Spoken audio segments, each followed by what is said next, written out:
Some men do not know what they are doing in life. They come onto social media to ask for life making decisions. Starting a family with a Filipina is today's topic. TRD says, so I've met a girl that's been amazing. She's a college graduate, has a great job that pays well, has bought her mom a house, and hasn't asked me for any amount of money, but actually the opposite and has paid for dinner a few times. Just getting the typical red flags out of the way. So, she's been asking if I would be against having a family. I'm in my early 40s in healthcare and never been married and have no children. My question is, would starting a family be unwise if my plan is to stay in the US and just visit the Philippines twice a year?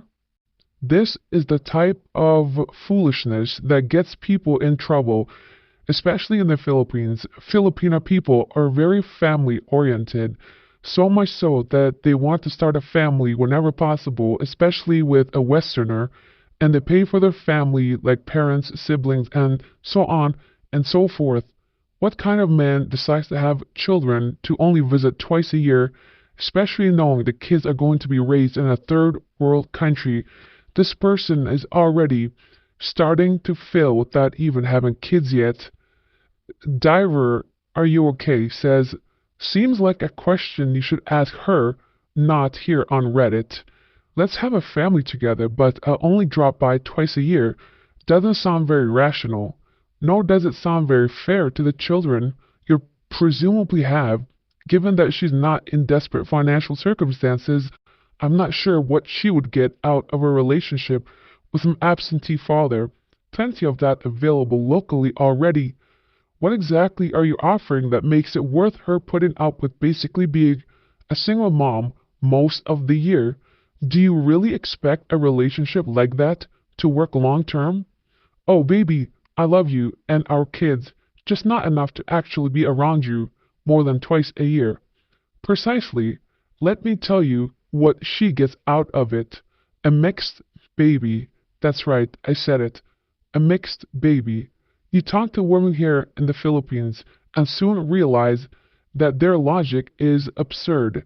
Just because they want a mixed baby thinking that somehow they're guaranteed success and that they will become a celebrity or a personality on social media, they are willing to become single mothers. Yes, that's right. Even if someone makes money, they still want the mixed baby. And for you, as a man, how do you put your head on a pillow knowing that you have two children being raised in a third world country living in this dangerous environment? Shameful, I would say. I would never do this. Diver, are you okay? Says, despite knowing that you only plan to drop by twice a year, that's a weird way to express love for someone and still doesn't seem very fair to the kids, but I guess everybody has different values.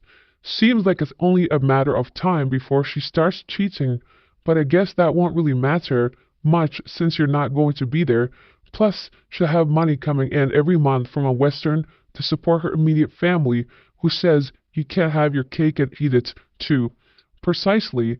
Why would she deal with you when she can have a Filipino boyfriend and a Filipino husband, while you support everybody because she'll say it's going to the children when we all know it goes to Red Horse?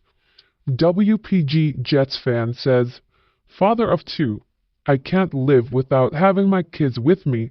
It would eat you alive if you only see them twice a year. Plus, you are missing out moments of their lives, which every moment is precious. Unless you are a complete douche and want to be a deadbeat, it is wise. Once again, why become a father if you are not there to raise them? Why become a father if you only plan to visit the Philippines twice a year? Why become a father if you have no intentions of taking her back to the United States of America? If it's because you do not trust her enough, then obviously you should not be starting a family. This person is destined to fail. Miserable Special says, terrible idea. It would be so bad for the kids to have a dad who drops by twice a year. Do you even like this woman? Someone needs to move to someone. A family should live together, especially for the sake of the kids, who will need both parents. It's also really difficult to take care of children alone. If she is willing to live with you in the US, then I don't see any problem. If you don't want to live in the Philippines, you both have to consider which environment is better to raise children in. You should be completely honest with her about your future plans. So, if you're not compatible, she can just move on, and you might be better with someone in the US.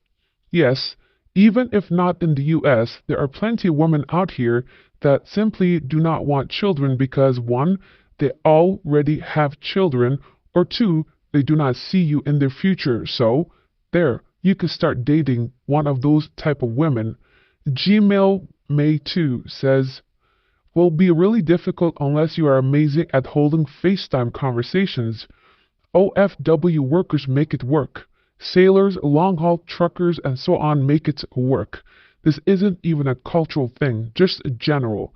But she needs to be independent with a good support system, and you need to pick up all the slack when you are around. There are a few things, though, that would make it easier to judge from the story. 1. How big is your age gap? 5 years, give or take, is never a problem.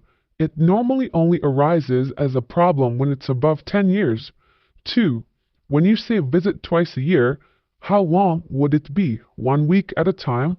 Or 1 month makes a huge difference. Another couple of good points made.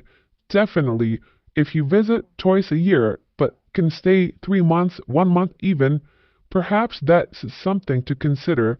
But if you are coming for 2 weeks or less at a time, it makes no sense. Why start something when you know it will fail eventually? This is the power of a woman's box. Their warm box makes men do silly things. People do crazy things for these women, not because they are somewhat special, it's because they cannot control their libido. They don't have any power or control over their instincts, and they allow that to take over their mind. It is unbelievable how far and how simpy men can be, if that's even a word. I'm not accustomed to today's words, simping, but let's just face it, we know what a simp is, and this man is the king of simps if he's doing all of this just for a woman who he is attracted to and can pay for 2 meals by herself. That just shows you the low quality woman in this country, that he's willing to start a family just because she has a job. That's right, exactly, because most women with jobs and that can support themselves typically do not care about expats or foreigners. They have already been accounted for, taken care of, are in a relationship with, and have other suitors that are more compatible within themselves in their workplace or friends. Do you think this person should start a family with the Filipina that he described, or do you think is destined to fail? This is today's catfish. How do you go from this to this?